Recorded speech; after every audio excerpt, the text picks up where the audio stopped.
जी विनोद जी, क्या कहना चाहेंगे इस कार्यक्रम में अपनी? आज ये डीपीआईएफ अवार्ड फंक्शन में मैं आया और मुझे बहुत खुशी हो रही क्योंकि जिनके नाम पर ये अवार्ड है, दादा साहब फाल्के अवार्ड, एक ऐसी महान व्यक्ति थी जिस वक्त पिक्चर के बारे में इस पूरी दुनिया में कोई सोचता नहीं था, देश में नहीं सोचता था। मैंने उनकी एक मूवी हरिश्चंद्रा की फैक्ट्री देखा, तो जो लोग सोच नहीं सकते थे वो करके दिखाया उन्होंने। यानी फिल्म इंडस्ट्री में जाना यानी बहुत गलत बात है। ऐसी सोच रखने वाले उस काल में ये बंदे ने देश के बाहर जाकर लंदन में वो सीखा, और एक सामान्य फैमिली का बंदा, सभी दृष्टि से आर्थिक प्रॉब्लम में रहा हुआ बंदा, उसे कोई भी इंग्लैंड में नहीं जान रहा था।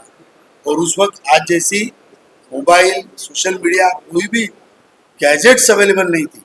उस वक्त जाके वहाँ जाना, वो सीखना, सीखने के बाद उनको वहाँ ऑफर दी गई कि आप वहाँ पर रुकिए, इसके बावजूद भी छोड़कर अपने देश में आना, सब चीज सोचने के बाहर है। और उनका अवार्ड मिलना, और वो भी उनको मिलना जो अभी उभर रहे हैं, उनके बारे में हमारे जाना जी सोचते हैं। बहुत कुछ अलग था, बहुत प्रभावित हुआ हूँ इस अवार्ड से। और छत्रपति शिवाजी महाराज के नाम से अवार्ड, जिन्होंने इस महाराष्ट्र को बनाया, पूरे देश को एक अलग सोच दी, ऐसे महाराष्ट्र के हमारे भगवान शिव छत्रपति के नाम पे अवार्ड था।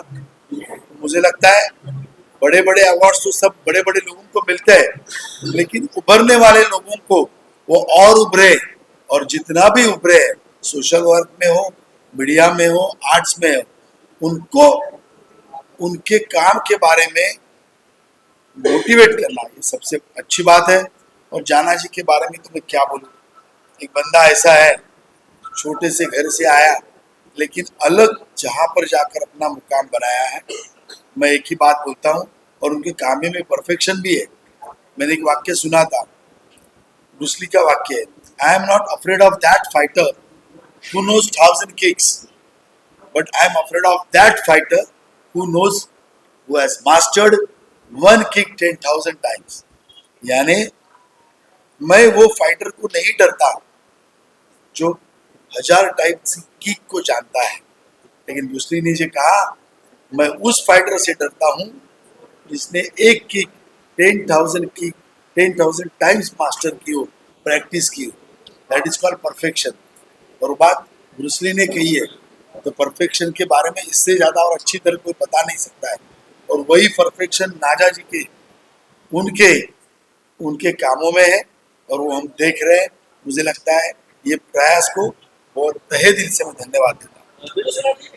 आप महाराष्ट्र विधानसभा से उम्मीदवार भी हैं, आपके विधानसभा में अवार्ड किसको मिला? विधानसभा की जनता से क्या अपील करना चाहते हैं? क्या एक्चुअली फंक्शन था सोशल आर्ट्स का, इसके लिए मैंने मेरे स्कार्फ डाला था, वो भी निकाल दिया, लेकिन फिर भी आपने पॉलिटिकल सवाल पूछा है। मलाड की जनता परिवर्तन मांगती है, मलाड की जनता विकास चाहती है, मलाड की जनता वही वही चेहरे को देखकर थक गई है।